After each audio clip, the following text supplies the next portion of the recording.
altitude object flying over U.S. territory discovered over Alaska. They say about the size of a small car flying at 40,000 feet. They say it was at an altitude that might interfere with civilian aircraft. President Biden ordering it shot down. Tonight, the Pentagon says they still don't know the object's capability, purpose, or origin. The Pentagon confirming for the second time in a week that it was an F-22 that fired the missile that took the object down, the same type of aircraft used on that suspected Chinese spy balloon. This new unmanned object, much smaller than the spy balloon, and of course there are many questions tonight. What was it, and what was it carrying? Alaska Senators Lisa Murkowski and Dan Sullivan were briefed after the sighting was confirmed. Senator Sullivan saying, quote, he strongly encouraged it be shot down. Well, tonight the search is now underway for the pieces of this object and for clues as to who it belonged to and what they were up to.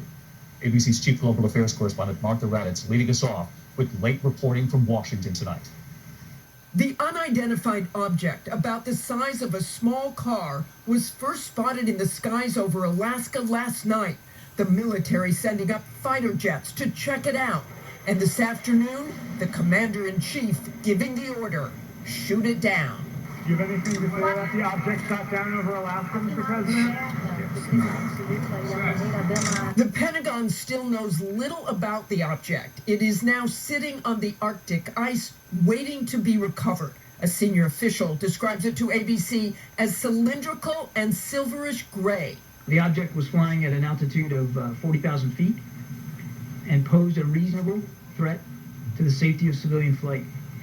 Out of an abundance of caution and at the recommendation of the Pentagon, President Biden ordered the military to down the object, and they did. The military says the object was unmanned, and we are told it appeared to be floating, not being steered or propelled like the Chinese spy balloon. No word on who sent this object up or what it was doing. We do not know who owns it, whether it's state-owned or corporate-owned or privately owned. We just don't know. It comes less than 2 weeks after that giant Chinese spy balloon entered American airspace, also over Alaska. The military waited to shoot that down until it had flown across the country and out to sea. Alaska Senator Lisa Murkowski outraged. To me, the clear message to China is we got free range in Alaska. The White House argues today's situation is completely different, that where the Chinese spy balloon was flying 60,000 feet above ground, the object shot down this afternoon was just 40,000 feet in the air, and therefore, they say, posed a threat to civilian aircraft.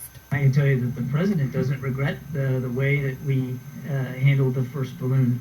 Today, the military announcing they have located the massive technology bay from the Chinese spy balloon at the bottom of the Atlantic Ocean. So let's get right to Martha Raddatz live in Washington tonight. And Martha, the Pentagon now working obviously to recover this unmanned object shot down above Alaska. Where is it and how soon do they think they can get to it? David, the military has C-130s, Black Hawk and Chinook helicopters